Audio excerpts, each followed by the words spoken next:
Good morning. Yeah, I think it's a very significant move because if you look at the development of public opinion over the last couple of weeks and months on that question, it has been a very polarizing and polarized debate.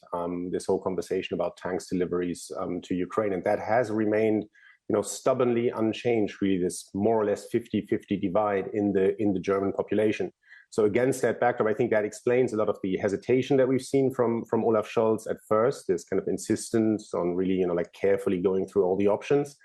And he's ultimately come to that decision, which I think if you look at the final outcome of what has been agreed yesterday mainly between Germany and the United States, I would say it's a success for what Olaf Scholz had proposed from the very beginning. Carsten, can you help me understand something here and maybe some of our audience? Because I think just looking at the position of those who would not like to supply tanks, I think we're struggling to understand exactly what the resistance is about. Is it something historical left over from the conflict in the middle of the last century in Europe that has, I don't know, in some way tied Russia and Germany intimately together? Or is it about business contracts in the future?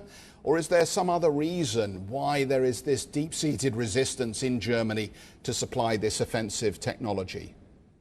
Yeah, I think those two motivations, right? A, the historical dimension, and B, the business links. That is a lot of the stuff that we've been hearing about, especially in the English-speaking media, right, over the last couple of weeks and months in this conversation. But I think we also need to focus on more, let's say, strategic considerations. Let's be very clear. Let's look at something what a certain Donald Rumsfeld once called the unknown unknowns, right? I think the reality is that with this completely changed strategic and security situation, this new, very, very direct stance of military conflict that Russia is involved in on European soil, it is, of course, very much uncharted territory that we're moving in here. And I think against that backdrop, there is a significant share of the population that simply wants its government, if it decides to deliver tanks, to tread very carefully, point one, and B, to, follow the line that Olaf Scholz has followed. And that is, don't rely too much on German or European leadership. Make sure that the United States is involved. Carsten, the read-in from defence stocks yesterday for investors, traders at least, was that we've turned a corner now in this war, that there may be a further push to send more weapons to Ukraine at this stage. And you can see already chatter from some of the fighter jet companies that they're ready to supply if there's extra demand. How much further does this go? Do you see fighter jets now being supplied in future? I think we're definitely not at this stage yet. But in terms of those demands being made, yes, I would definitely expect that. So what I would look at going forward is further contestation around precisely those questions in domestic politics, domestic German politics, perhaps the domestic politics of other Western countries, and then again the push to come to a negotiated and coordinated outcome within the Western alliance. Because if you look at this tanks conversation over the last couple of weeks, I think it's fair to say that the Western alliance hasn't really put in a very brilliant performance here, right?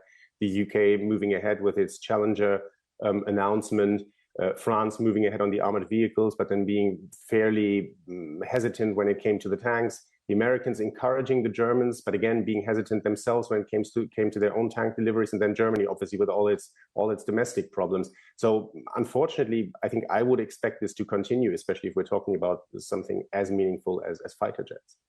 Carsten, I feel like I should bring up red lines here, because one of the initial concerns is whether there would be some encroachment on Russian territory itself, which could bring a whole new threat, a whole new escalation here.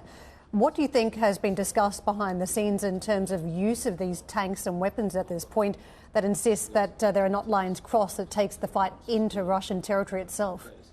Yeah, I think the very difficult question at this stage, I think we all have a very clear view, right, on what is Russian territory and what is not. The problem in this conflict, of course, is if you look at Moscow, there are very different views at this stage, as we all know, right? If you think of those fake republics in eastern Ukraine, if you think of Crimea, of what is constitutionally speaking under Russian law now Russian territory.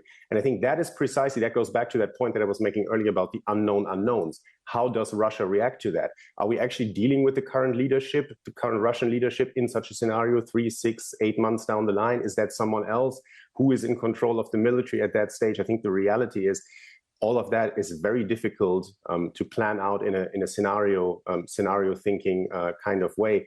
And that, again, explains why from the German side they've been so eager to make sure that this is a coordinated Western response, and again, that the one player that everybody takes seriously is on board, and that is the US.